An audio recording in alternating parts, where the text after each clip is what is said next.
Welcome in to another episode of the My Two Bits Gators Football Podcast. I am one of your hosts, Ben, joined as always by your other host, Mr. Randy.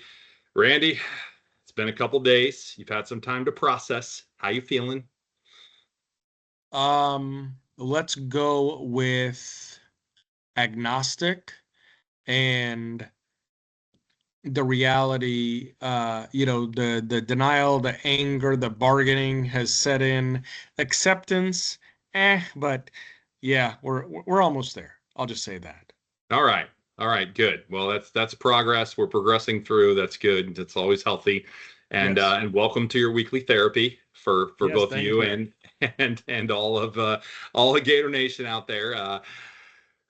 Here we go again.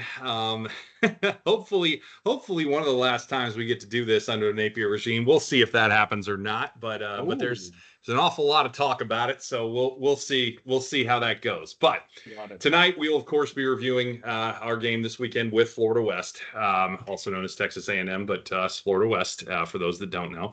And as always, we'll start things off here with our intro, our mission, our accuracy disclaimer, our vision, and our agenda. Our mission is to provide factual analysis of all things Florida Gator football. Our accuracy disclaimer is that our information will be accurate to the best of our possible ability. We will cite our sources whenever we use them, and all statistical data comes from either ESPN or stats.ncaa.org, and recruiting data comes from on3.com unless otherwise noted. Our vision is to have unfiltered conversation around the product on the field, as well as recruiting and overall coaching decisions, or lack thereof. Our analysis will be based on review of film, and while we will express opinion, that opinion should always be based in some form of fact. We will also evaluate strategy and tactics and discuss our observation of player personnel decisions, as well as on-the-field execution. All right. So, as always, our agenda tonight will consist of our My section. We'll go through the exciting plays from the game. Betting those are mostly going to come from early in the game. But we'll go through there. And then we'll talk about the offense in the Chomp segment, the defense in Gator Bait. We will then go through our visor throws segment, talking about our gripes from the game, our complaints and such. Then we'll discuss recruiting in the hatchling segment, give you an update there, talk about culture and pride of the Sunshine, and then officiating review with Move Back, You Suck. And finally, wrap things up, talk about where we go from here, if anybody knows. And then, of course, play Keep It or Pitch It for this week's game with Mississippi State.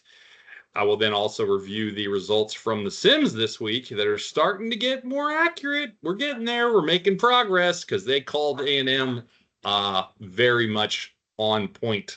So glad to see some improvement there after a rough start to those. So we'll see how it goes for this week with Mississippi State. So with that, let's get things started with our My section. What do you got for exciting plays, my man? You know what? Believe it or not, this was actually tough for me. I had listed several really good plays Yep. that I saw. I will do my best not to cheat, but do you mind if I make some just mention a couple plays? Sure. Um, Do what you want to do, man. I don't care. I appreciate. Hey, I'm trying to be good, B, trying to be good. Um, Love a chase down tackle by Devin Moore on the opposite side of the field on Reed, which was really good.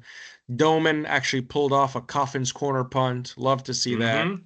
I love to see three of the back shoulder passes to VB3 to Wilson. Awesome. But here's where I'm sticking as far as my my's. First one, second play from scrimmage. DJ almost brought down for a sack, stays upright, sidearm throw to VB3.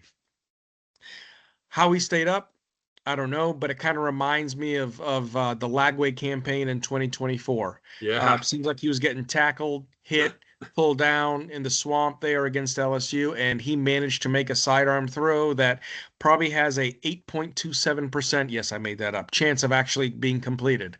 So phenomenal effort to stay up because he started the game really hot. Obviously, he had the mojo, he had the rhythm going, the footwork was there, but to see him almost get brought down by a very good defender, and just take it, absorb the blow, do the sidearm deal, phenomenal throw.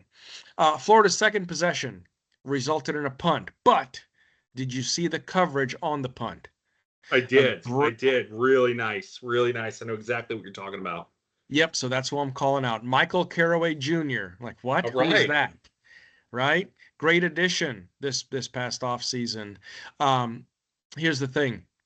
He did a great job getting downfield. And when you look at where he was positioning wise, great job to get release off of his defender and make a great tackle on the ankles of Concepcion. I feel like I'm in a daytime Latin drama saying his name. But anyways, it was what it was because there was nobody else behind him for 10, 15 yards. That would have been a big return. And Caraway Jr. stepped up big to stop him. He caught the ball at the 19, dragged him back to the 17, and that's where they spotted him. So great job there. And you got me going on the daytime Latin drama, buddy. That was seriously killer. Concepcion, I tell you.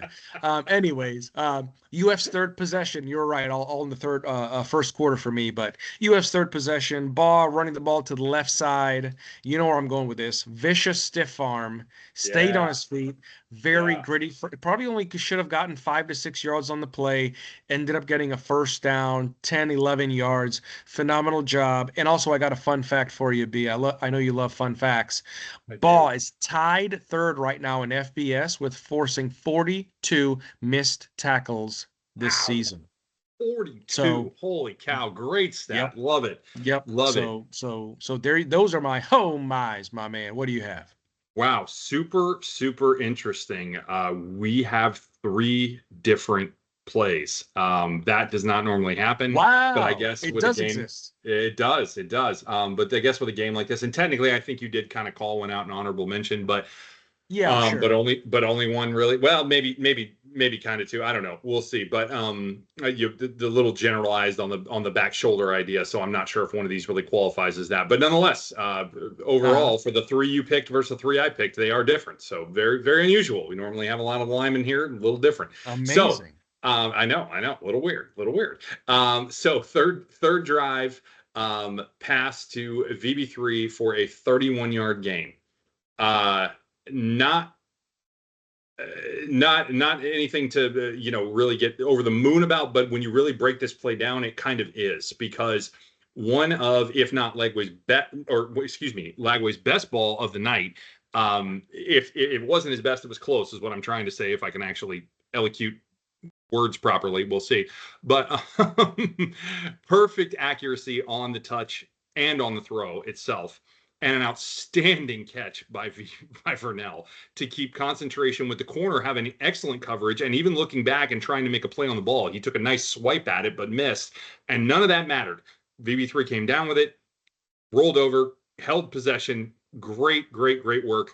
Continues to be impressive. Once again, the leading receiver in this game. Just really great stuff out of him, game in and game out. Obviously, with him and Wilson, you have a powerful freshman receiving duo there. Really excited to see them continue to work as the season goes on. No matter what else happens, they're just fun to watch. So it's great. So that's number 1. Number 2, another freshman call out. Wonder who this might be. It's going to be Dallas Wilson. Beautiful TD grab on the third drive as well. Another nice ball by Lagway, well positioned where only his receiver could make a play on it, right? And that's exactly what Dallas did. Great work to not only secure the catch, but to get the foot down inbounds for the 6. I mean, the kid it does not look like a guy who's playing his second game in college out there. He is so aware, so in control of what he's doing. I mean, just really impressive stuff. As mentioned, these 2 are just both phenomenal, and I'm going to keep calling them out because I just love watching it. It's great. We just need to get them the ball more, but we'll talk about that later. Lastly, we give credit when it's due on this podcast, or at least I like to think we do. And we often talk about Jordan Castell not doing things so well. But he's going to get some love from me here on an outstanding interception in the end zone early in the fourth quarter of this game. He read the quarterback appropriately from his kind of deep safety position, no pun intended, right? He's kind of playing very much a safe zone back there, right? Which is what he's supposed to be doing. And he reads it well, cheats to that side of the field correctly, breaks on the ball, and then makes a heck of a catch to not only get the ball, but keep, again, a foot in bounds so that he secures the interception in the back of the end zone, and we get the turnover. Really solid stuff. That's the kind of play that I expect to see out of our safeties here. and out of this group. And that's what we need to see more of, quite frankly. You know, Castell really struggled mightily the beginning of last year, more than the beginning, most of last year, and then came on a little bit at the end of the year. And we hope to see that kind of transition for him to start off this season. Right. I can't say that it has. Unfortunately, I have not seen anything. I won't say that it's been horrible, but it's been very mid for me on film with what I've seen. A couple things here and there that were good, several things that were not, including in this game where he and Thornton get combo cooked by Mario Craver. But yeah, not good. And really, it's more on Castell than Thornton on that play, because he's the one who's responsible for the over-the-top ball and doesn't secure it. But regardless, again, credit where it's due. Really nice play, really good stuff. So with that, let's move on. Let's hit up offense. Chomp segment. Here we go. First and foremost, quarterback rating. Once again, for those who may not be aware, we use the NFL rating, not the college rating. Anything over 100 is good. It's not to say, though, that anything under 100 is bad, and I say that because Lagway's rating in this game was a 94.99, so very close to what we consider good. I can't quite call it good, but it really wasn't, certainly not bad, right? Really decently solid game here when you look at the numbers in terms of what he was able to do. Obviously, a lot of that came from that first quarter production, and then it kind of went down from there. I would argue his first quarter rating was probably close to perfect when you look at what he was able to do in that first quarter. So also, when you take out the sack yardage, because Lagway did not have one carry, nor scramble, nor designed run, nothing, right, in this game, and he had 3 sacks. So I removed the sack yardage, 4.43 yards per carry in this game. Really not bad. Really not bad at all, especially when you look at how poorly we ran the ball in the second half. Really pretty solid stuff overall. Really could have been and should have probably been better, but nonetheless, 4.43, you can't get mad at that. And the reason we do that, by the way, I feel like I should talk to that. I don't pull that out to make the number better, and we don't leave it in to make the number worse for the other team, right? We do it based on what makes sense for the number in the game. If you have a mobile quarterback, we typically leave the sack number in because it's very hard to pull it out to know how many scrambles he had or designed runs, right? You don't always get that information separate. So that's why we typically leave it in. If you have a non-mobile quarterback, we take it out because it's not an indication of what actual rushing yards per carry were, because sack yardage is deducted from the total in college. So that's the reason why we do that. And I feel that's an important distinction here. It's not just on a whim, right? Typically we would leave it in with DJ, but again, in this game, no scramble yardage, no designed runs. So his sack yardage needs to come out because it's not an indicator of what the really actual yards per carry were in this game. So hopefully that makes sense. Moving along. Houston, we have an offense. I said this last week. Oh, wait. That's only the first quarter. Never mind. In all seriousness, no. First quarter, very solid, right? I love the execution, loved how we took advantage of what the defense was showing us, right? And then how we did things that actually made sense against it for the most part. That's awesome. That's what we want to see. Then Elko and Bateman adjusted.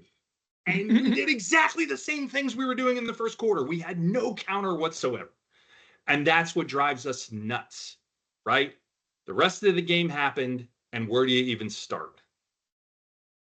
For me, it begins for this team, as it does for any team, with the blocking up front, right? So let's start there. You know, we're going to talk about it. We already did on Saturday with the first bites, but they just stopped getting it done after the first couple of drives. Lagway was under duress constantly from there on out in the game, and it clearly affected his throws and comfort level throughout the rest of the game, as it would for almost any quarterback. I understand that part of being an elite quarterback is being able to deal with the pressure, respond, right? Get out of the pocket if you need to, right? All those things. But when you are under constant duress, and I get constant might be a stretch, but it was a lot. When you're dealing with that as a quarterback, it is extremely hard to continue to make the right read and the right throw quickly, right? Without very much time to process at all, consistently. Right. And he still did it sometimes, but he couldn't do it as often, which again, to me is completely understandable. I don't think many quarterbacks can really do that, if almost any, to be real. And that's not to defend and say that he played the rest of the game perfectly or anything. No, he didn't. But ultimately, that makes it a lot harder on your quarterback. Mm-hmm. Next point, play calling. As I already mentioned, once again, you can't react to changes by the defense. So Elko made a bit of what I interpreted to be snarky comment at the half. He stated how they didn't change their defense after the first couple of drives when we were lighting them up. I don't know if you heard this. It was no, we didn't change it. And then the announcer finally kind of gets all flustered and says, okay, so I guess you just executed better. And he's like, yep. And here's the thing, though. You did change. It may not have been a concept change. It may not have even been a coverage change. Because what was started off in this game, and this I can tell from watching the film that I have, right? I don't need the all 22 to see this. But when you started up, you were playing mostly man in what looked like cover one most often. However, you were absolutely started off in this game playing press man. And press man means, right, the corner is up near the line of scrimmage, right, within a couple of yards, if not right on the line of scrimmage, pressing the receiver when they come off the ball. That's where we were cooking them early. That's where our guys kept winning at the line, getting past their DBs, and Lagway was able to hit them over the top on all the throws that Randy kind of alluded to, right? Sturdivant had one. Obviously, VB3 had one that I mentioned. I believe yes. Trey might have had one at one point. It was Trey got by on a slant, and then Wilson had another one later in the game too that wasn't the touchdown. So this is what was working and what was causing us to have success. So he said they didn't change. Lies. Not true. They absolutely changed because they stopped playing press man. They were still playing a lot of man. They were still, in all likelihood, or I shouldn't say likelihood, in all possibility, playing a lot of cover one. Again, I can't see that. I don't have the visibility without the all 22 to see that far back on the field to know what the safeties are doing. However, I can say, okay, you were in the same concept, Elko, but you were not playing it the same way. Those corners started playing 7, 8, 9 yards off the receivers after those first 3 drives. They 100% did, and they continued to do it for the rest of the game. And it changed what we were able to do because those routes that were getting open vertically or deep down the middle were not open anymore because the corners were able to keep up better with the receivers. And then, of course, you had the pass rush coming into play as well. So not exactly true with what you said. And I feel that's important to throw out because it's where I'm going with this point is the defense made an adjustment. And they did adjust, at least to a degree, and we couldn't do anything to combat this change, which is, of course, expected if you've ever watched Billy Napier run an offense. He doesn't have wrinkles. He doesn't have variations to his plays to make things easier or make them work better. And this has always been the problem when we run into a good defensive team or coordinator that changes what they do, or just schemes for us well from the start. See Miami last year. And then we can't make ourselves or our offense do anything different because it doesn't exist. We don't have it. It's the same story we have been telling over and over and over again since I can't even remember, since we started this podcast, really. And Billy expects the team to just execute better, in quotes here, right? But ultimately, you have to do things to help your players.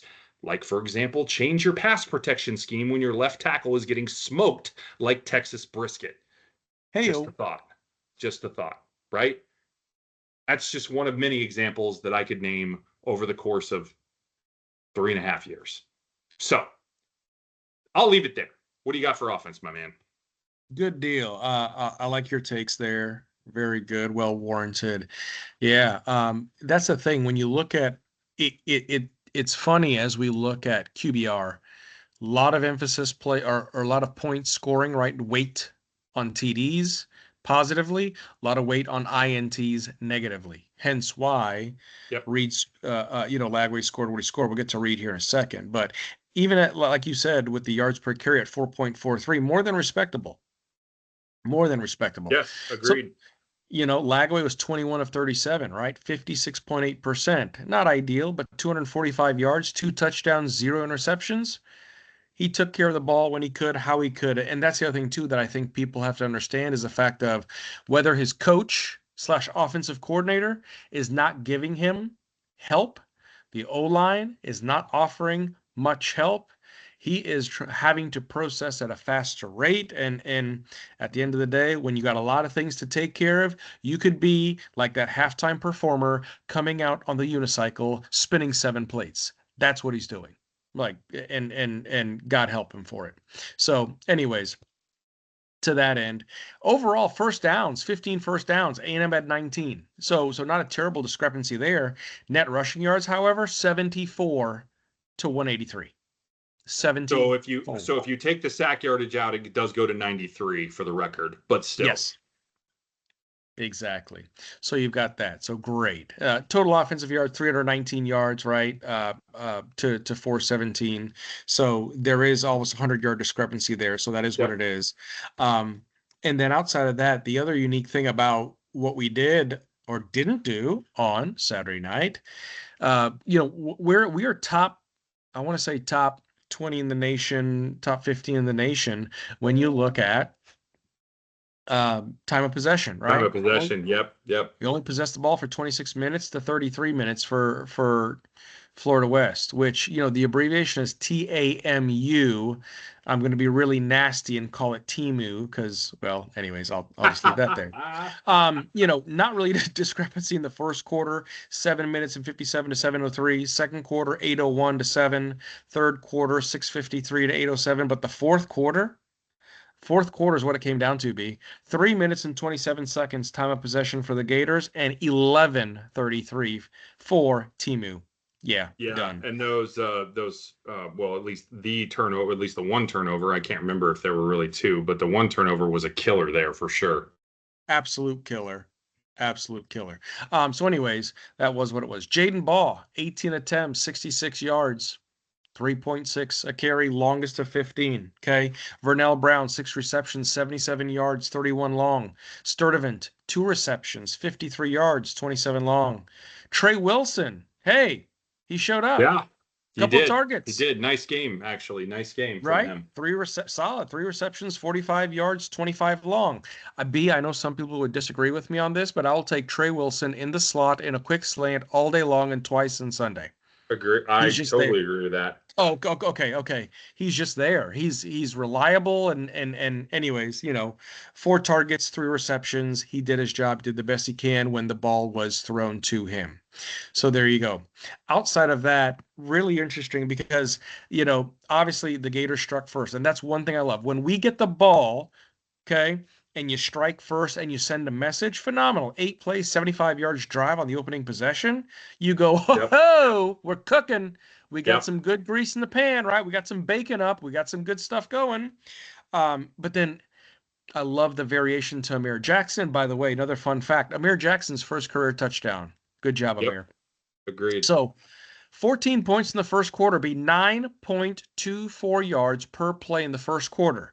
You want to take a wild guess what it was after that? Quarters 2, 3, and 4? Yeah, I believe I saw this stat, 3.67. 2.59 and 3 points. Whoa. Worse than I remembered. Okay. Whoa. Okay. Yeah, not good. Exactly. So obviously they exchanged field goals in the third quarter because third quarter, 3 field goals. I'm sorry, 1 field goal each, 3-3, right? So that's it. Again, you figure TAMU's going to make a field goal. Okay, we can come down. Okay, we can cut the lead. We're really close, right? And then what do? We have a 9-play, 47-yard drive that ends in a field goal. Okay, it was still 24-17, manageable. Oh, and by the way, fun fact number 4 on the night.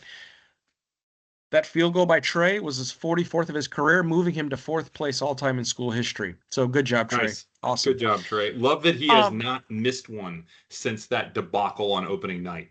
Literally, I couldn't have said it better myself. I literally in my notes. Not trying to jinx the kid, knocking on wood right now, literally knocking, but absolutely love that he has been perfect. And everything has been like down the middle too. Like he is it's like he's on a mission after missing those 3, man. He's like, I'm not missing again. I love it. Oh, you can tell he's locked in. He's zoned in 100%. But then again, we go back to the same old, right? Look at the concepts. Horizontal throws. I love what I'm not going to repeat it because I had similar notes regarding what they did as far as press man coverage, moving it to a cover 1, cover 2, and then they go, oh, okay, so wait, Jay Bateman goes, wait, he is just doing the same thing. And for those of you who don't know, Jay Bateman used to be on the defensive side of the football in orange and blue a couple of years ago. Right. So that is what it is. So again, why is it that they're going vertical yet no one's open? Because DBs and corners and safeties get to sit and go, yeah, go ahead, throw it.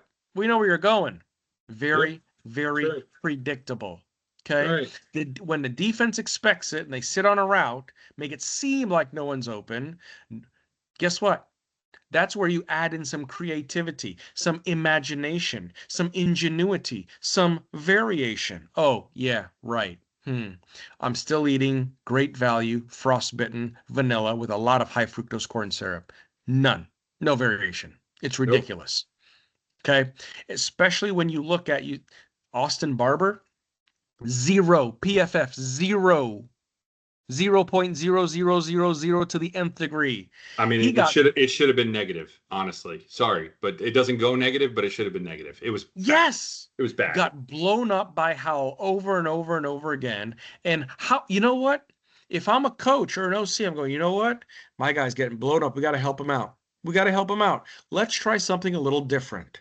Let's try going away from that side. Let's try speeding up tempo. Let's try misdirection. Let's try something to alleviate the bleeding.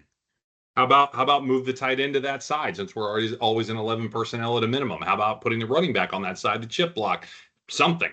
What a concept. Yeah. What a concept. But no, we cannot adjust to the simplest of things. Now, again, will it work? You don't know. You never know until you try it, because that's also part of coaching. Coaching is problem solving, right? Well, Randy, you just got to execute better. That's what it comes down to. Oh man, I know. And for whatever reason, we clearly have an issue with executing. So you mean to tell me the past 4 years it's all been about execution? Yeah. Anyway, so Don't again, even get me started. exactly. Outside of the first quarter, exciting. I hate that the defense caved in a little bit in the first quarter, but that was what it was. The rest of the game, just absolutely despicable to know that of the 2 out of the remaining 3 quarters were scoreless for the offense. Unfreaking believable. That's all I got. Yeah, no, it's well said. It's well said. Yeah, it's really tough to stomach. Again, you see a very smart defensive mind over there on the other side, and Elko, of course, it's his bread and butter, and you see him, do things that, adjust. I mean, he didn't even have to make halftime adjustments. He made adjustments mid-quarter that did well, late quarter, but still. And then we're cooked. We're cooked. The rest of the game, we are cooked. 3 points the rest of the game after he makes those adjustments. That's all it took. And again, it's just because we do not have anything to combat that, and it's just so frustrating to see. I don't have the words left in the vocab to describe it. All right, moving on. Defense, Gator Bait, get us started. What do we got? Yeah, check this out. Marcel Reed. So again, Marcel Reed, very dynamic quarterback. I'm just going to leave it there. We know what he did last year with his feet. We didn't have any film on him last year, so at the end of the day, he torched us. This year, slightly different story. At the end of the day, he finished 16 for 26, 234 yards, 1 touchdown, 1 interception, and of course, the first play of the game, an absolutely massive atom bomb drop with a 67-yard pitch and catch. Reed finished with a QBR of 87.66. So in case you're wondering, as B mentioned, lower than Lagway's, mainly because the fact that that interception and 1 less touchdown, that skewed his numbers. Yards per carry, 4.36, very respectable. We'd like to take out some sack yards, but oh yeah, by the way, we did not get to him. 0 sacks. So 0 TFLs. And 0 perfect. You got it, B. Took the words right out of my mouth. 0 sacks, 0 TFLs. It's very hard to be put in a position where you're competitive, and we were for the majority of that game, but at the end of the day, we just could not get over the hump and get enough momentum and push on that side of the football. But how wild is it? How wild is it? Sorry, real quick. How wild is it that we had a better QB rating for our quarterback and more yards per carry? More yards per carry when you adjust it for sacks again. Yeah. And we lose by 17 points. That's pretty wild. That's Very. pretty wild. Go ahead. Data tells a story yet again. Mm-hmm. Yet Mm-hmm. again. Defense allowed 7 points in the first 5 quarters, or in the first quarter. I can talk really. First quarter in all 5 games this season. And of course, Saturday night they allowed 14. So that was a big break. Yeah. Of course, I mentioned our yardage, right? We had 9.24 yards per play in the first quarter. Well, guess what? TAMU had 13.1 yards per play in the first quarter. Yeah, Obviously, skewed by that huge that pass, bomb. but yes. Exactly. Exactly. But I tell you what, at the end of the day, the defense did settle in, right? Yes. Outside of, under 5 minutes to go in the fourth, but they did settle in. I thought that the way that they came out in the second, because to hold them only to a field goal in the second quarter was big because you figure, oh, we're going to get a little bit of momentum. Oh, I'm sorry, field goal in third quarter, 1 touchdown in the second quarter, but we're still within reach, right? We're going into halftime. It's 21-14. Okay, yes, TMU's got the ball back, but if we can get a good stop, if we can force them into a field goal, right, the game's not out of reach yet. It's a touchdown. It's a field goal. It's a 2-score game. We're there. I was really happy to see the way that the defense came out in the second half. Big stop Yep. to start the second half. Huge 3 and out to start the half. I mean, you can't ask for 3 and out. No, you can't. You can. And then, you look at all the shakiness. The VB3 fumble, obviously that was bad enough as it was, but given a short field to only give up the field goal with 4 plays 100%. to make it 24-14, yeah, it could have been much, much, much worse. So that is what it is. And the other thing too about this defense, and I'll call it a couple more things before my last point on the defense, is I tell you what, Aaron Childs had himself a game. Yeah, he did. 9 total tackles. Okay. Brendan Bett, regardless of what we might think of Brendan, regardless of what our philosophies are regarding discipline, and of course what he did against USF unacceptable, had himself a game. 8 total tackles. Sharif Denson, Jaden Woods, Bryce Thornton, Cameron James, Miles Graham, 6 tackles to the cause. So phenomenal. 71 total tackles by the Gator defense in this game. And no B, in case you're wondering, I could not find the missed tackle report. And again, a big shout out to Jordan Castells, because that play, exactly when he came over in coverage, the timing and his positioning, that's I couldn't have said it better. That's what we expected out of Jordan in so many ways. And for those of you who are wondering and remember Shamar James and what he meant to this defense years ago, Jordan was quote unquote the understudy, right? Because he was the quote unquote quarterback of this defense. And right now the quarterback of this defense is none other than a true sophomore in Miles Graham. He's the one that gets the plays called in from Ron Roberts. He's the one lining up guys. He's the one making the moves, and he is absolutely phenomenal. He's born leader. Obviously, his dad, Ernest Graham, great running back here years ago. That is what it is. But can't say enough about the load that Miles Graham has to do as a true sophomore. And here's the other thing too, B, if those of you don't remember, when he started at Florida, he enrolled early, he had back surgery. He had a minor procedure done. Spring last year. That's right. So he and that was a lingering injury from high school. But I was like, good Lord, please don't let it sideline him. And he has come back stronger than ever. And he's got a great football IQ. Love what he's done for this defense. Huge football IQ. Exactly. And the last thing I'll say about the defense, TAMU here iced, the game essentially to go 6-0 when you look at that TD run by Owens, but it came on a 12 plays, 53 yards. You're going, okay, 12 plays to go 50. Yep. That's not a big deal, right? Is it? Guess what? 8:09 off the clock. Yeah, because all they did was run the ball for 3 yards of carry. It was 3 yards in a cloud of dust. It was old school SEC offense stuff. And in fairness, they got it. We didn't stop them, but man, I mean, talk about that's everything Napier wants to be with the lead. And I was just gonna say, B, what did you say to me in text during that drive? It's like, oh my, that is how you control the clock. with the lead. That is how you run the football, and that is how you variate some of those run plays through the different gaps. Anyways, I digress. At the end of the day, the defense just got tired. They're on the field too long. They can only sustain so much from this A&M offense and that A&M front five. It was what it was, but still kudos to them. They played a heck of a game. They did the best they could with what they had, since there was no complimentary football second quarter on. That's all I got, B. Agreed. And unfortunately, if there could have been some in the first quarter, which there wasn't either, honestly, I don't think there was any in this game altogether. Because when the offense was clicking, the defense wasn't, and vice versa. So I think that cost us. But Yeah. Despite the higher points allowed in this game, obviously the highest we've allowed all season by far, this was still a solid outing. Well, I guess not by far, by what, 8, but still a solid outing, as you mentioned, right, in many ways. So I'm going to start with the not so good here.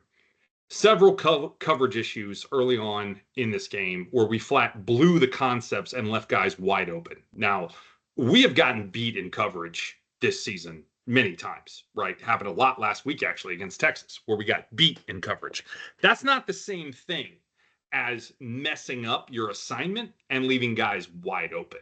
And that happened repeatedly early in this game. And that is a very different thing. That is something we saw a lot in the past few seasons from this team. A little less last year, especially as the season went on, but a ton in the seasons prior to that. We have not seen that much this year. Maybe once or twice where somebody blew an assignment, but for the most part, it's been pretty good. Like, these guys have had their assignments right, and maybe they got beat, but again, that's not the same thing. Now, we also got beat a few times as well, but that's more understandable. These are high-end receivers we're playing. The Latin daytime TV receiver, right? Mario Craver, right? We got some high-end receiver. You killed me with that line, man. I was laughing for seriously. Like I'm sorry. I had to, man. Concepcion. That's great. It's good stuff. So that's going to happen. But what can happen is coverage breakdown, right? And that happened twice for sure that I saw on film. Once being the bomb to Craver. And I already mentioned it. Castell was responsible for the over-the-top there, and he blew it. He was not backpedaling near soon enough to cover the over-the-top ball. Thornton had the coverage responsibility, but Jordan was the safety net there, and he was not a safety net. He got cooked as the safety. That's not supposed to happen. And then the other one was the second touchdown pass, or excuse me, the only touchdown pass, but the second touchdown, where the running back came out on a little around, it's kind of like a wheel, but not really, because he ran around to the other side. It was like a wheel and a drag kind of combined. And he comes over, out, and then across the field. Graham dumped the route. I don't know if he was supposed to, but he dumped it off like thinking he had over-the-top help. And there was no over-the-top help. And once again, Castell was theoretically the guy who should have been there if that was the correct play. So I don't know who messed that up, if it was Graham or Castell. I'll give you a hint who I think it was. But because Graham typically doesn't mess those things up. But I can't know, right? I can't know. I don't know what the coverage concept is for that play. But one of the two of them made a mistake, because Graham let him go, and either he wasn't supposed to, and it's his fault, or he was supposed to, and Castell did not fill the hole there correctly at all, because he was wide open, completely uncovered. And you just can't do that against any team, much less a good team, right? So those things were really concerning for me. The other thing that obviously was very concerning was the lack of pressure in this game. Now, this O-line is obviously much better. We talked about this in our schedule breakdown before the season, right? This is one of the best O-lines we're going to play all year, right, in terms of returning experience and production and everything else. But we barely even made Reed squirm in this game, right? He had all day in many cases, and he still had a lower rating than DJ. So what does that say about what we could have done if we just got some pressure? Just some pressure. I'm not saying we were going to get pressure like we got against Manning, right?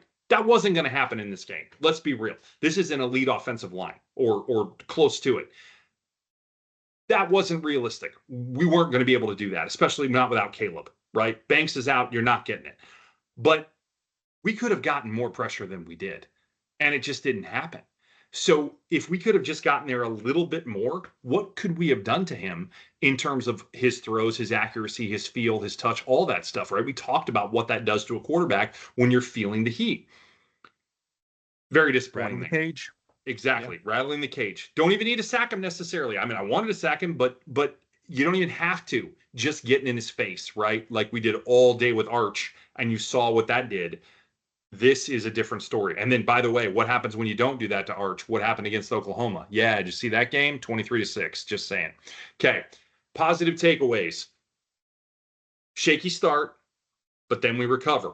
Really settled in, started to play a lot better. Coverage got better. Run stopping and tackling got a lot better from what we saw early. And ultimately, we played very well the rest of the game until the very end when it was already over, right? Honestly, I got no complaints for 2.5 quarters, borderline 3 in this game. I really don't. Solid performance. First quarter, not solid. Most of the second, I mean, maybe the first couple of minutes, really, though, it was only a couple of plays. So it's nitpicky to say that. The rest of that quarter was solid. Third quarter, very solid. Fourth quarter, almost all of it, very solid as well. Right. So, very end, again, that drive was tough at the end. Again, a lot of energy expended, time of possession. You mentioned it, right? These guys are tired. It is what it is. Last thing I'll say on the defense, shout out again to the linebackers on this team. Great tackling, great play reads, great coverage. What about that pass breakup by Graham? If Mario Craver gets that ball, he's going to score. He's going to get a touchdown. But instead, Graham is already retreating, but instinctually speeds up and gets over to the receiver, breaks up that play on third down, and forces that field goal. Absolutely phenomenal stuff from a linebacker against one of the fastest receivers on the field. My favorite part about that play. He wasn't in coverage. Sorry, what? No, I'm just saying my favorite part about that play is the fact that you're absolutely right. But not to mention when Miles put his hand out, he just put his hand out where his hands were to break that ball up. His back was to that ball. Right. His head was to that ball. So great shout out there. Phenomenal call on that. Just wanted to throw that in there because absolutely Miles had no business to break it up. But guess what? Positioning with his hand, his body paid off. Again, that IQ, that athletic ability, the stuff that he's capable of doing. I am so impressed by him and this linebacking core in general. Jaden Robinson had a phenomenal tackle in this game where he read the play out, sniffed it out perfectly, made a phenomenal play on, I don't even remember if it was an end around or just a running back that was headed to the outside, but just an absolutely outstanding tackle that saved a huge gain. I mean, these guys just continue to be great. You mentioned Childs and what a great game he had. I mean, this linebacking group, Pup Howard is hurt. Pup Howard is a great linebacker, and he's hurt, and he is not able to play the way we wanted to play. He is not 100%. He's probably not 80%, honestly. That's why he's not seeing the field a lot. And these other three guys are, we talked about it. Give me any of them, right? Just rotate them in, and they're doing it, and man, they are playing up to expectations and then some. I could not be more happy with this linebacking group. They are outstanding. Love seeing it. All right, moving on. Visor throw. Here we go. This is going to be shorter than I think you're going to think it's going to be for me. I only have 2, but they are a bit in depth. So here we go. I already discussed play calling, but I want to take another minute to talk about the design in the passing game again and why we are just so done with Billy in this role. If his receivers don't win one-on-one against the coverage, then Lagway has no options but to throw either a perfect ball to a borderline non-existent window or check it down. So think about that from a quarterback standpoint, right? Either my guy has to win his one-on-one matchup against a corner, which again, depending on how the corner's playing him, whether it's press man or 7 yards off, is a very different animal depending on the route he's running, right? If he's running a slant and he's 7 yards off, okay, cool, he can win that easy.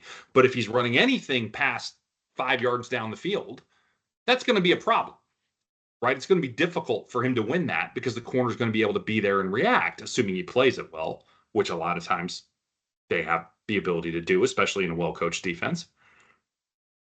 So what's he going to do? What are his options, right? Not many. if the defense is playing it the way that they should, which initially maybe they weren't, and then they changed, and then we were hosed, and that's what happens.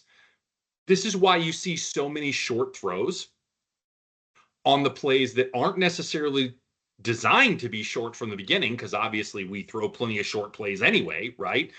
With our screens and all that stuff. But we end up with a lot of short throws too, because nothing's open downfield. We have talked about this ad nauseum, right? If the defense schemes it right, we're not going to be able to throw deep because it won't be there. Or he's going to have to throw into triple coverage and send up a prayer, which is not a good idea, right? So when you look at it, this is just not the way that you should call an effective passing offense. It just isn't. Can it work? Sure, at times, but it's very unlikely to work consistently against any kind of a decent defensive coordinator or any kind of a talented defensive back and safeties. And it will always be a struggle ultimately against any kind of team that is worth any bit of their salt on that side of the football. Period. I don't care who it is. It doesn't have to be one of the brilliant defensive minds like we were playing this week in Elko, right? Again, last year, go back to what the Miami DC did to us. And it's not just about knowing what plays we were going to call and center in on them. They had us beat in coverage. Their guys were not good. That secondary was terrible last year. But guess what? They could cover us because we don't do anything to make it hard for them to.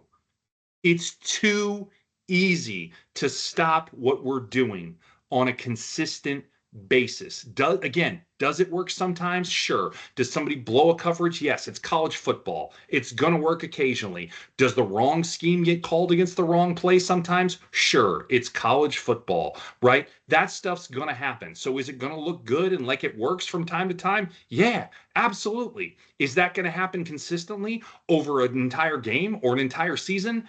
Absolutely not. This is why it's broken. This is why it will never work, and we have got to get away from it as soon as possible.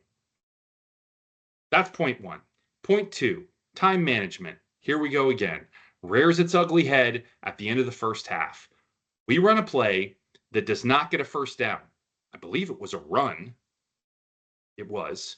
Because it's the first play of a 2-minute offense. So, of course, it's a run because that's what you start a 2-minute offense with, right, everybody? You start a 2-minute offense with a running play every single time, right? Because that's what offenses do. Oh, wait, no, they never do that because it's dumb. But, yeah, that's what we do. God, it drives me nuts. Okay, and Billy lets close to 30 seconds go off the play clock because we don't get a first down before we or not off the play clock, excuse me, off the game clock. And then it finally stops after we do get a first down on the next play. Why? Why? We had timeouts. Burn a timeout. Save the clock. You're 1 yard from a first down. You're going to get it. You got 2 downs to get it, theoretically, even 3 if you want to, because you're close to midfield. What are you doing?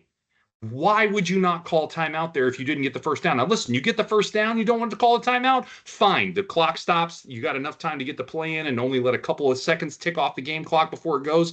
That I'm okay with. But you didn't get the first down. It was like 28 seconds of game time that went off the clock completely unnecessarily. There's no reason for it. It makes no sense. Conserve time. And then when you're in the timeout, call more than one play in that huddle. Genius. Call multiple plays so that you can actually run something that's known as a hurry up, and you'll get some damn points. I'm so sick of the ineptitude that this team shows time in and time out in those situations. And it's not the team's fault. It's the coach's fault. 1,000%. There is nobody at fault but him in that situation, without question. Not to mention what I already stated, which is, of course, starting all those drives with a run play. It makes no sense. It is asinine. It is bewildering at this point what we are even thinking we are trying to do. How we have gone this long without anybody forcing him to do something different is just totally beyond me. That's what I got for Visor Throw, man. Where you at? I believe we can call Morgan and Morgan and call that offensive malpractice. Is that the term we'll use? Yes. B? Yes, and we will win a lot of money on that case for sure. Yeah. I don't think John and team have to put up too much of a fight there. No, it'll be an But easy one. Easy one for them. either way, yeah, I got a couple similar, but either way, UF's fifth possession, or as I call it, the punt gate incident. Oh, Fourth yeah, and good call. 16. Yeah, 4th and 16. Punt. Great. After a series of very poor play calls. Anyways, I'm not going to go into that because B has already mentioned those ad nauseum. So we have a 66-yard punt from Doman. Awesome. He gets into one, puts his hips in it, right? Oh, He wait. got a nice roll, but still. Hey, I'll take a roll. Whatever. I mean, he got that nice roll on that Coffin's corner kick, but either way. Agreed. 66-yard punt. That's great because, Tommy's not averaging the best, right? Sitting at around 43 and a half, 44 yards. But anyways, I'm like thinking, oh, great, flip the field. This is what special teams is supposed to do. Let's see if we can hold them deep and get them to punt. Oh, no, wait. Flag, face mask, bring them back 15 yards, right? But then Well, wait a maybe, minute. maybe we don't know, but yeah, we'll get into that later. Wait a minute. They have a coach that has a brain. And he That they do. says, hey, you know what? I can decline that, right? Or I can back him up and have him re-kick, right? Yeah? Well, hell, if he re-kicks, he's gonna be kicking out of his end zone. Let's put the pressure on him. Re-kick. Send him back. Now Doman's putting out of his end zone. And what happens? Terrible punt. Ends up at Florida's 43-yard line. This move got TAMU an additional 20 yards, of field position. Yeah. Unbelievable. Extra 20 yards. Ridiculous. So there's that. On their seventh possession, so here's the thing. From a time perspective, my time span might be off. So full disclosure, I had 146 to go in the half. Based off the plays, we let over a minute come off that clock. And not to mention the flag for 5.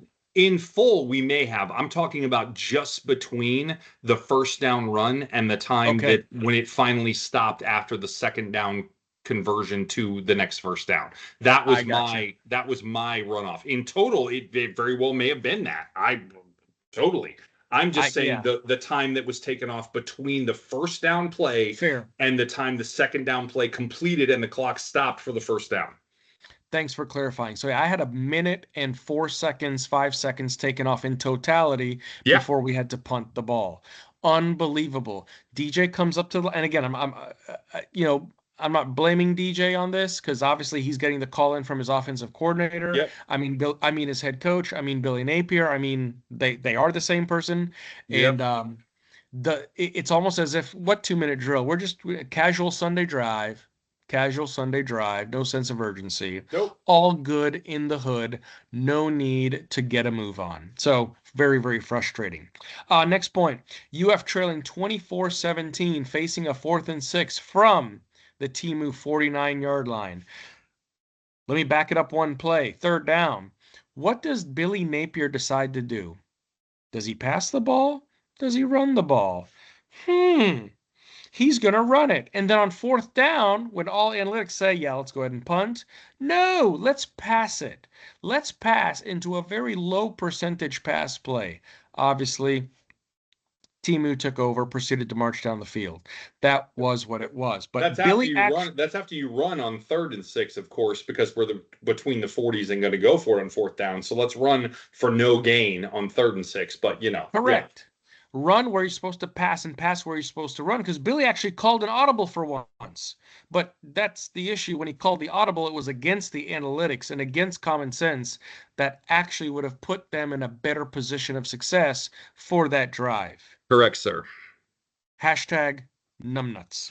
And then my last thing on visor throw, Florida now drops to 0-14 in games away from Ben Hill Griffith Stadium against ranked opponents under the Napier regime. And that's it, B. 0-14. Yep, that's a good one. That's a good one. And you heard his comments about that too, right? We were spotting the ball, right? Oh no, Oh, we were talking about yeah. how hard it is to win when you're not at home and how Oh, much of an yeah. advantage the other team has. And oh Didn't age yeah. well. Did the SIG have to deal with that this weekend at Oregon? Oh no, he went and won by 10, by double digits. He went and won Booyah. in one of the tougher places to play in the country. But, moving on with his Mm. 57th composite ranked team. Get the hell out of here. Garbage. All right. Hatchlings. I'll start here. Big, big recruiting weekend for AMM on this one, including a couple of Florida commits actually that came on visits for TAMU. I love TAMU, by the way. That's fantastic. We're going to replace Florida West with TAMU. That's Copy great. that. Still no flips yet, despite the fact that they had KJ Ford was one of them. Big commit for us.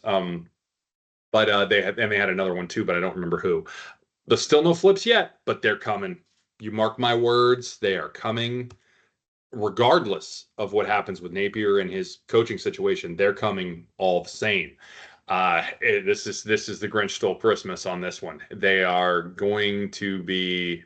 This is not going the way you want it to go. Kids do not want to see a team with this much talent losing football games at the rate and in the manner in which we are losing these games. I promise you that. So that's all I got for recruiting. Any updates from you there? Believe it or not, on three, everything is staying the same. Yep. 53% in state, 74% blue chip, no 5-star, still 19 commits, currently 13th in the nation. Yep. Good enough. All right. Let's take it over to Pride of the Sunshine. Get us started. Yeah, so um, first of all, I'm really tired of seeing other teams and other schools cooking an alligator. I'm Yeah. I'm sorry. Same. I'm really fed up. Like gator stew, gator fritters, gator tail, barbecue gator, gator creole, gator hash, gator burgers, gator kebabs. Tired of it. It shows Absolutely it shows you tired that of it. we're still in their head though, despite the fact that we haven't been good in a while. And I'll take that we're living rent free in their heads though. I will take that. Fair, fair. It's just amazing. People love to do the gator chomp. I mean, when the gators are down, just oh yeah, gator chomp all day long. Oh, let's grab a gator and put it on a spit. Tired of it, folks. Absolutely tired. Think of something new, people. Think of something new. Jabronis. Okay. Troll of the night. Timu playing Won't Back Down, followed by If You Come to Texas at Kyle Field. Come on. Unbelievable. Unreal. Next point. The return home for Lagway was not a good return home, to say the least. Okay. Lagway grew up about 65 miles away from Kyle Field in Willis, Texas. Started off very quick, obviously, had a great first quarter, had a lot of family there, had a lot of friends there. However, it just could not sustain. The offense was what the offense was, no adjustments. The Aggies changed their defensive looks and turned up the pressure. And at the end of the day, DJ was sacked 3 times, and we know the outcome. The last thing, DJ Lagway and his quote about losing. I'm going to read this to you. And well, first of all, I'm going to do it 2 ways. I'm going to read the quote from basically Billy, and then I'm going to read the quote from DJ as, Billy went first on the podium, then DJ. So Billy Yep. said, and I quote, "There's no quick fix here." I'm sorry, let me go to Billy mode. Well, there's no quick fix here. The best thing to do is just go win. We saw that last week. In general, here we got to stay the course and we got to keep going here. I think we got a lot of kids in here trying to do things the right way. We're close. I think we're getting better on offense, and I think the defense has played really tough and hard the entire way. Okay. juxtaposed with DJ. I kind of told my guys on the offensive side, especially, I'm not comfortable with this losing stuff. I don't rock with the losing. I don't like that. We can't get comfortable with this. It's not acceptable. I feel like there's a lot of guys responding to that, and it's not acceptable. And I'm tired of it. And I can't go on like this. Folks, Yep. we have praised Billy for the culture, for the structure, the organization. Scott Strickland has gone on to say so much as how if I want someone to create an organization and the structure to deal with this era of college football, I choose Billy Napier. Fine, no problem. But one thing that no one has ever said, ever, is I choose Billy Napier on the sidelines on Saturday to call plays inside the white rectangle. Nope. Sorry. And at the end of the day, as I've mentioned to B before, I'm surprised that this locker room is as together as it is. Is this the sign of a crack, a chink in the armor? Don't know. But at the end of the day, to hear this from the league, when we have not heard anything like this from DJ in the past year and a half, haven't heard anything close, remotely close, but comes back home to Texas, a lot of friends and family in the stands, as I mentioned. Yeah, he wanted this one. He's absolutely fed up in more ways than 10. Will we see greater changes in the week to come? Well said. Well said. I don't know the answer what to you that. Got, B? A lot of rumors in that regard, but we'll get to that in a minute. So great call out there on those quotes. I think that absolutely represents the closest thing that we've seen to a crossroads between the players and the coach here in this era as a whole. There is starting to be a break, maybe more than starting. Really questioning how long Billy can hold this team together with these performances in games that are so below the talent and expectation levels of this group. And I don't mean that they are not out there trying, but they are not performing anywhere near what they should be based on those talent and expectation levels. And Lagway is starting to get restless, as you mentioned, right? That is the mentality of the winner, what you just said, right? You are seeing that on full display. When you have a guy get up there and say, I don't do losing, man. That ain't me. That's not arrogance.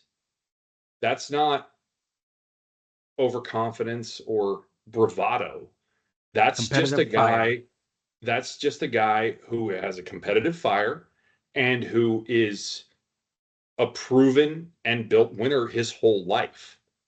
He doesn't know how to do this, and he is not prepared to learn how to do it, as he mentioned. And you're starting to see that collide with a coach that has had to deal with a lot of losing over the last 3.5 seasons. Now, I'll make a point here that you may not expect. Regardless of the fault of those losses, I'll put the fault aside in this particular case, because it actually doesn't matter. The issue here is when you have a coach and a leader of the team that is not on the same page mentally and with their mindset about something like this than your leader in the locker room is, i.e. your quarterback, right? Or perhaps even other leaders within the locker room on the team. If they start to feel differently, maybe not even start, if they do feel differently, right, about losing or winning, than your head coach does, right? If losing is a taste they can't get out of their mouth, and winning is something that they desperately need back, versus a coach that has come to be more comfortable with losing. Again, regardless of fault, it's just human nature. You do it enough, you get more comfortable with it. Lagway alluded to as much. He's not willing to get comfortable with it. He's not willing to keep doing it. Napier's already past that point. Sorry, but he is. 23 losses in 3.5 seasons. You don't have a choice but to become somewhat comfortable with it. You've done it too much. That's going to spell trouble. You can't hold a culture there between your leaders in the locker room and yourself if your mindset is completely disaligned on that issue. And again, it's not even about whose fault it is. It's just about a misalignment there of how your brain is operating when it comes to that issue. And that's a problem. And it's one that we need to fix at the University of Florida very soon. Very soon. Please pay attention.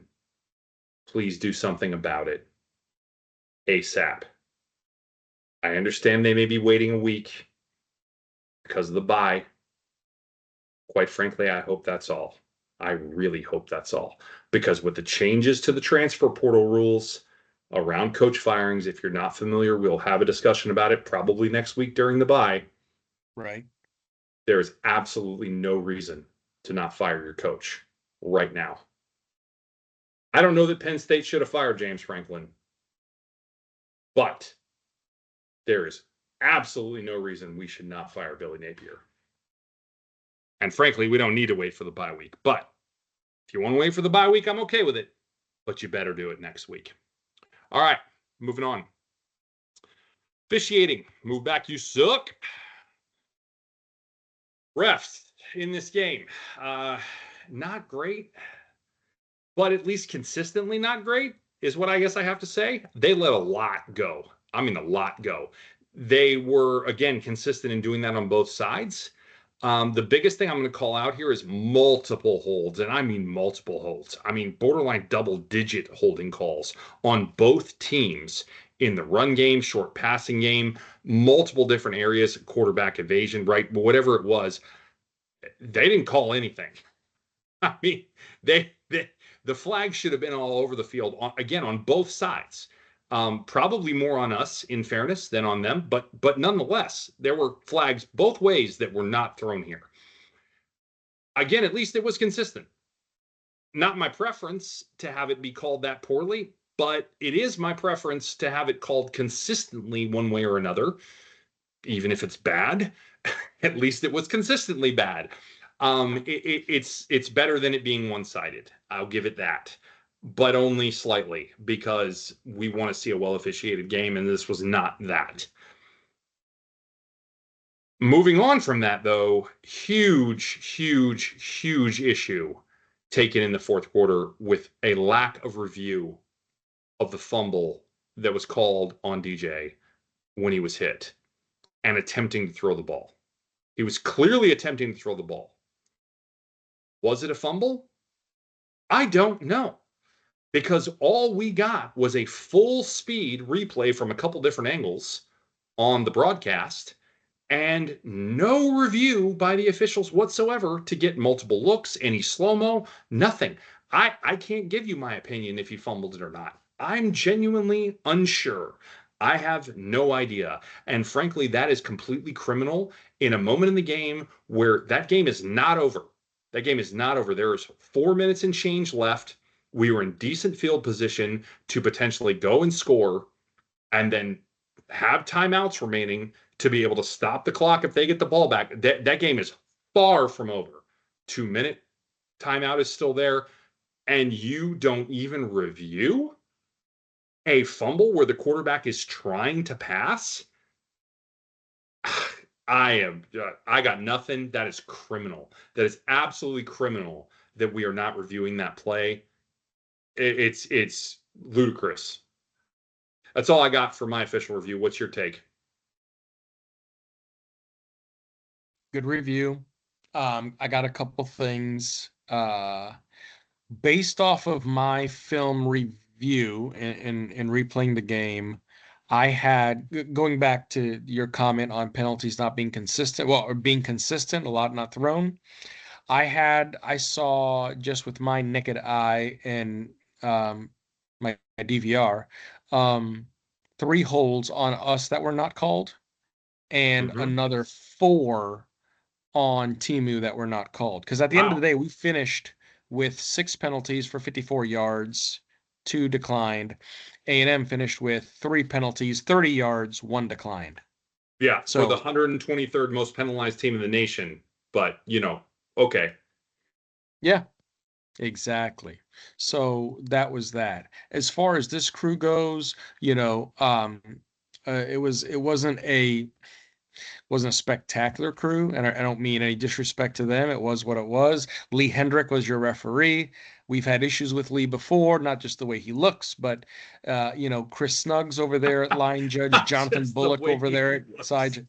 Yeah, he just has that look about him, right? Like, oh boy, it's like Ryan Seacrest back on Idol, right? Sit down, buckle up, dim the lights, here we go, right? So that is what it is. But anyways, I had agreed there. Watch this. No review on the fumble on DJ, right? Whatsoever. But what did they review on the very next Yeah. or two plays after for Yeah. A&M? The A spot of first the down. first down, I know, is Really? ridiculous. Yeah. Really? Wasn't even that close, but Hmm. whatever. Fine, it is what it is. The next one I had on Timu's second possession, Morrow, the running back, he was in motion coming out of the backfield. Okay, this is the one that actually cooked Castells that you were talking about earlier. Yeah. Yeah. When Potential Morrow, illegal motion. what that's the thing, right? You can run parallel to the line of scrimmage all day long, but did you see Morrow take a step towards the line of scrimmage as the ball was snapped? Okay, he didn't reset, he didn't freeze. He didn't run parallel. He was moving towards line of scrimmage. That absolutely should have been illegal motion because at the end of the day, the player must be parallel to line of scrimmage or go away from it. It was close, might have been Good ticky call. tack, but at the end of the day, yeah. Um, and then meanwhile on the opposite side, right, Denson gets flagged for lining up off sides, which was declined because they took the yardage on the play. So that was what it Right. was. Yeah. And the other one that I had was on Timu's sixth possession. This was under 2 minutes to go until halftime. There was an incomplete pass right by Reed across the middle to force the 4th and 5. They did punt, but however, on that play, I saw the play clock hit 00. Mm. I saw the play clock hit 00 for at least a half a second. It should have been flagged. I'm not sure if they in their mind they went 1001 and then he snapped it, but I saw the play clock hit 00s. I thought that should have been a delay of game, back him up 5, change the angle of the punt, but oh bother. Fair enough. Fair enough. As always, appreciate your perspective there. Anything else on officiating? No, sir. Good to go. All right. All right. Moving on from here. Wrap us up. Where do we go from here? Where do we go from here? That's a great question. No frigging clue. Sorry.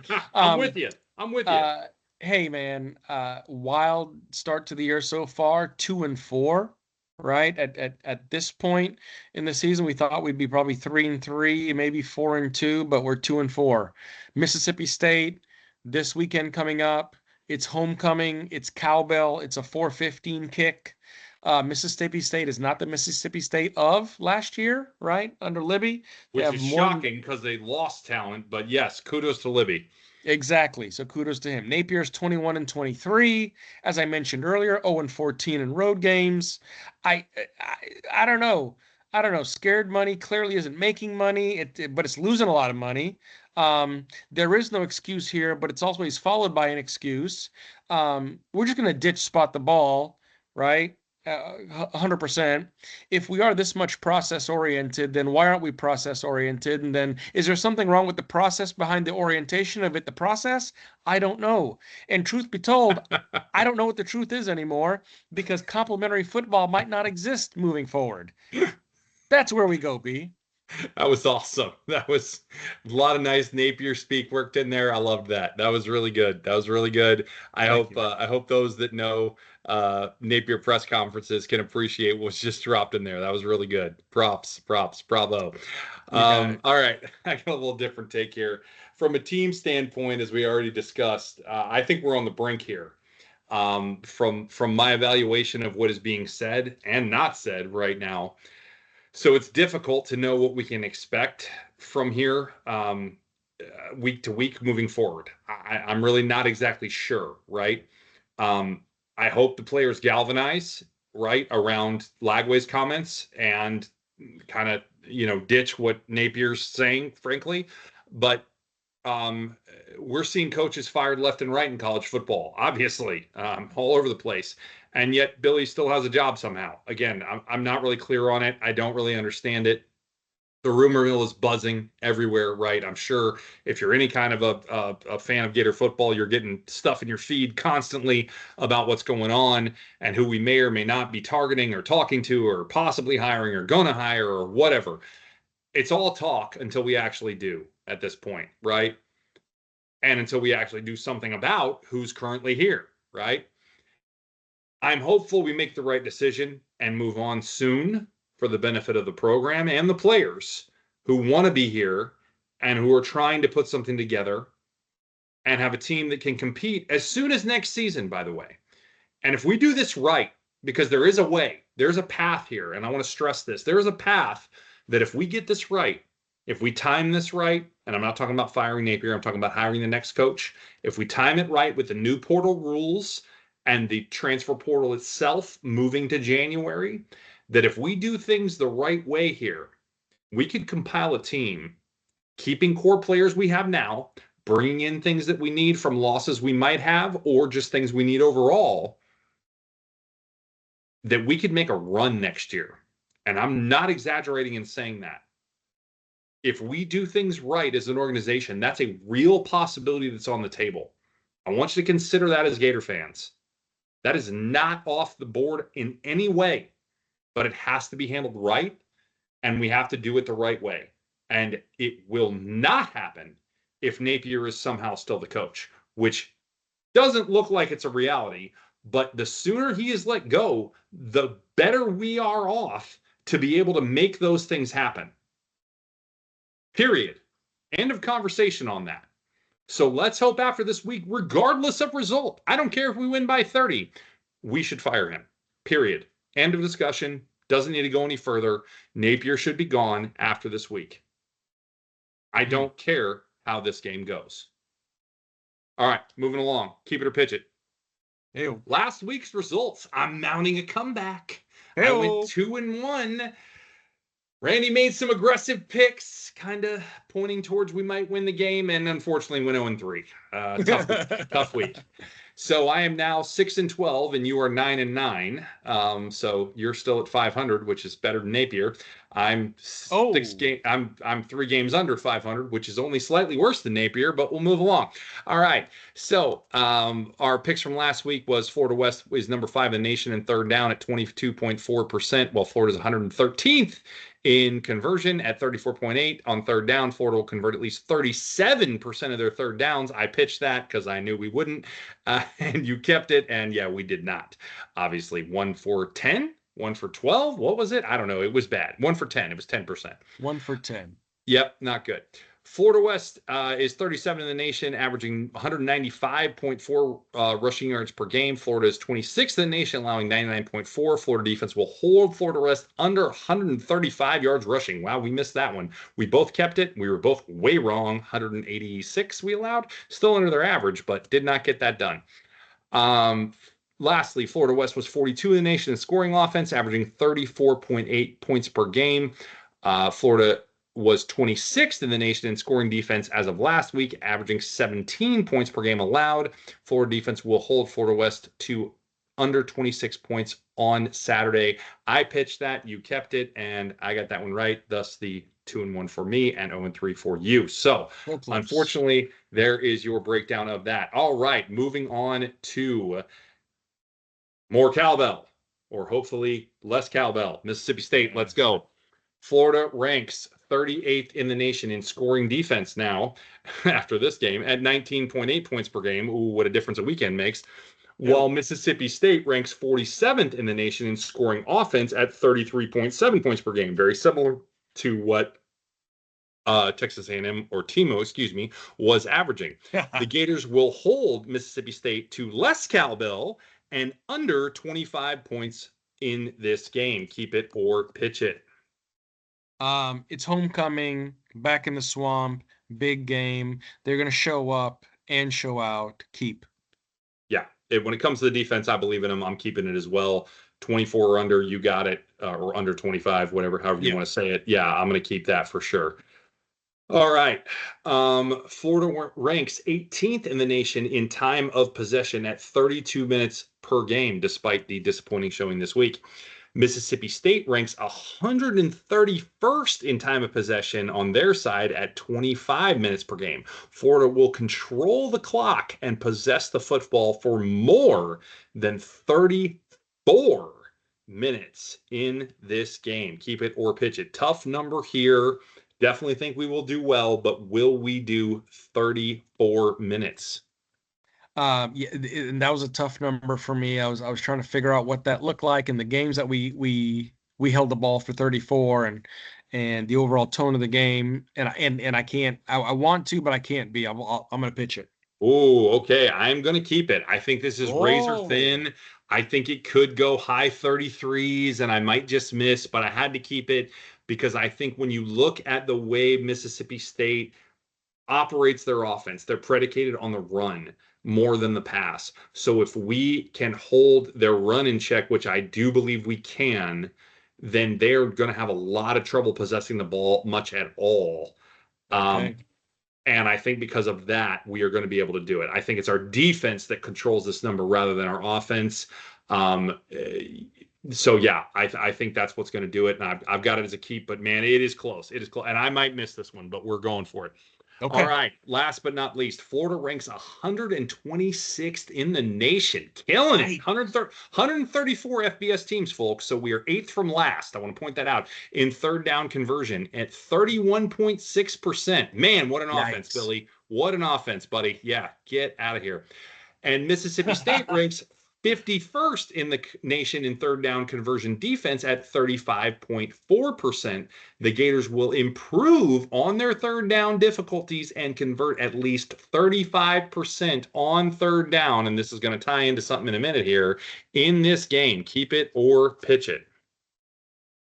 I don't like the number. I probably should have changed the percentage points, but guess what? I'm going to keep it. I like it. I'm keeping it as well. I think it's low enough that we can do it. I think it'll, again, be close on this number. I don't think we'll be a lot higher than this. Certainly 36, 37, something in that neighborhood, but I am keeping it. It may even come down to a decimal, but I think we can keep it. And to that end, let's get to the sim results. So we went 9-1 against Mississippi State in the sims that I ran. 9-1.